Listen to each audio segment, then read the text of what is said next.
Benim Yüksel Karaşi. Kim kaybısın? Benim oğlum kayıptır. Kaç yaşında, ismi ne? 18 yaşında da Ali Karaşi. Nerede kayboldu çocuk? Vallahi evden çıktı bir daha gelmedi.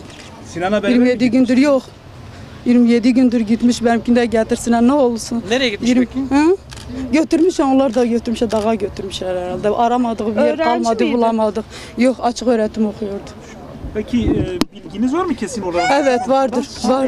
Benimkini de getirsen lütfen, ben yaşam 25 gündür ne su içmişim ne yemek yemişim. Allah rızası için benimkini de getirsinler. Peki ne zaman olduğunu kim söyledi? Hı? Haberimiz vardır işte. Bilenler vardır, götürmüşler. Ne zaman oldu peki sizin 27 gün vardır. 27 gün. Evet. Nerede? Evden çıktı dedi, anne gidip geleceğim, gitti bir daha dönmedi eve. Peki buradan ne gibi bir çağrı yapmak istiyorsun? Oğlumu getirsinler, sağ salim bana getirsinler. Yeter ki oğlumu getir. Ben hiçbir şey istemiyorum. Oğlumu bana geri getirsin. Siz de bir eylem yapmayı düşünüyor musunuz? Valla getirmeseler yapacağım. Ben yarından itibaren yapacağım. Oğlumu yeter ki benim oğlumu bana getirsinler. Hiçbir şey istemiyorum. Bir tek oğlumdu, Herhangi ben bir onu girişiminiz büyüttüm. oldu mu? Nasıl yani? Yani gerek partiler, yetkililere falan ulaştınız mı? Yok, valla bir yere gitmedim. Sadece belediyeye gittim, beni içeriye almadılar. Dedim Gülten Kışan'la görüşeceğim, beni içeriye almadılar. 4-5 saat beni bekletti, beni içeriye almadılar, görüştürmediler beni. Çocuğun hayatı tehlikesi, hayatta olduğunu biliyor musunuz? Biliyorum, hayatta olduğunu biliyorum. Sadece de diyorum oğlumu bana getirsinler. Hangi bölgede olduğunu biliyor musunuz? Yok, bilmiyorum. Ne olur benimkini de getirsinler. Yüksel Karaşin, Ali Karaşin'in annesiyim. Ben burada oturmuşum, eylem yapıyorum, oğlumu getirmezlerini istiyorum. Oğlunuzu ne zaman götürdüler? Oğlum vardır 35 gün vardır, 35-40 güne yakındır oğlumu götürmüşler. Ben burada eylem yapacağım, gitmeyeceğim. Gerekirse açlık görevine de gireceğim, oğlumu getirmelerini istiyorum. Oğlunuz kaç yaşındaydı? Oğlum 17 yaşına daha yeni basmış. Hangi okula gidiyordu? Bu açık öğretime gidiyordu. Açık öğretim. Evet. Diyarbakır'da mı ya da? Diyarbakır'dayız. Biz burada oturuyoruz. Ben hastayım, karaciğerde ameliyat olmuşum. Ben gerek üzülmeyeyim. Bak ben ne hala girmişim. 30 gündür ne yemek yemişim, ne su içmişim. Benim oğlumun gelmesini istiyorum. Başbakan'a, Cumhurbaşkanı'na sesleniyorum. Ne olur kimi eli ulaşıyorsa yardımcı olsunlar benim oğlumu. Selahattin Demirtaş diye çocuklar kendi kendine gidiyor. Oğlum, Gittiniz mi belediyeye? belediyeye gittim, ben içeri aldılar, bekletirdiler. 4-5 saat beni görüştürmedi dedi. Benlik bir şey yoktur. Görüşmedi. Selahattin Demirtaş'la. Yok, Selahattin Demirtaş televizyona çıkıyordu, çocuklar kendi kendine gidiyor. Çocuklar kuş uçtu olma. Gitmediler, çocuğun cebinde 5 kuruş para yoktu. Çocuk nasıl gidiyor? Nerede biliyor onların yeri yurdu nerededir? Onlar götürmüşler, çocuğumu geri getirsinler. Nasıl götürmüşler, geri getirsinler.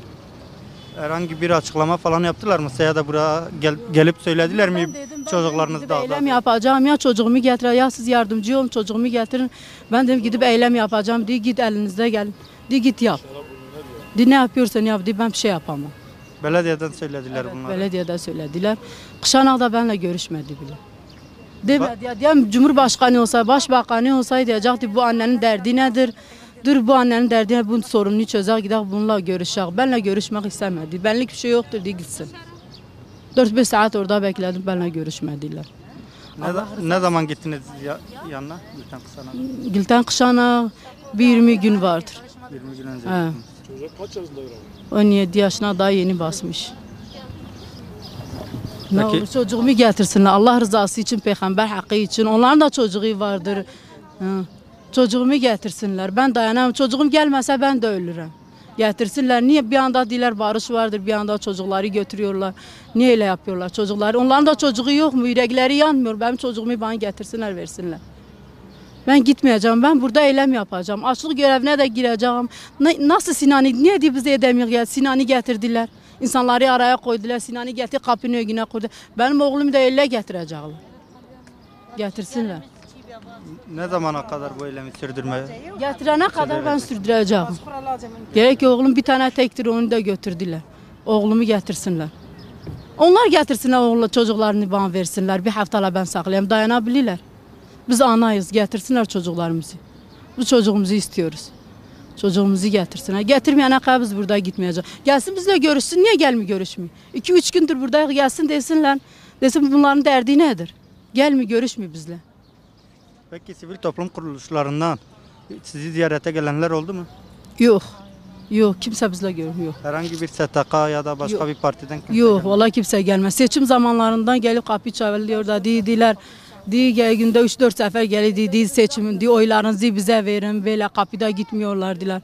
İlahi oylarınızı bize verin. Ama böyle sonra hiç kimse bizim kapımızı çalmamış, dememiş derdiniz nedir böyle. Kimse bize bir bilgi vermemiş. Biz nereye gidiyor kapılar yüzümüze kapanıyor. Öyle yapmasınlar.